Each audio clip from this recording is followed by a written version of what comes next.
So manufacturing and globalization are really hot topics right now.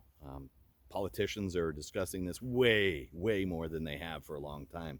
And it's very interesting to hear people throw in their 2 cents here and there about manufacturing because a lot of it's just so completely wrong.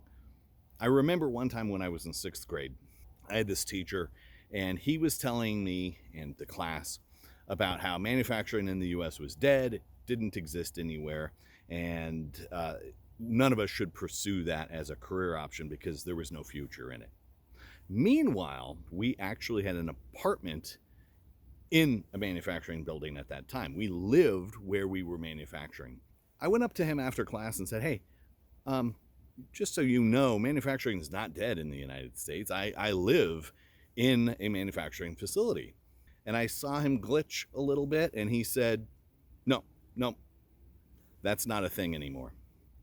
But he was convinced that there was no manufacturing, it could not exist here in the United States, and he was more than happy to share that ignorance with the rest of the class.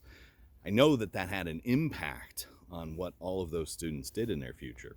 I know that people thinking that manufacturing could not exist here really did have an impact on what was created here. Anyway, it is a very unique perspective that I have, and again, I've been encouraged to share some of my stories and to talk about my life growing up in manufacturing and becoming an entrepreneur here in the US. So I hope you guys really appreciate what's to come, and please like and subscribe so that you can get the latest information that I have to share here on this channel. Oh, and before I go, I'd also like to ask if any of you had any stories about being told manufacturing wasn't a good future for you, didn't exist in the US or anything like that.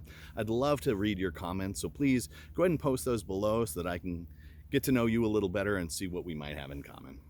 Thanks so much, and we'll talk to you soon.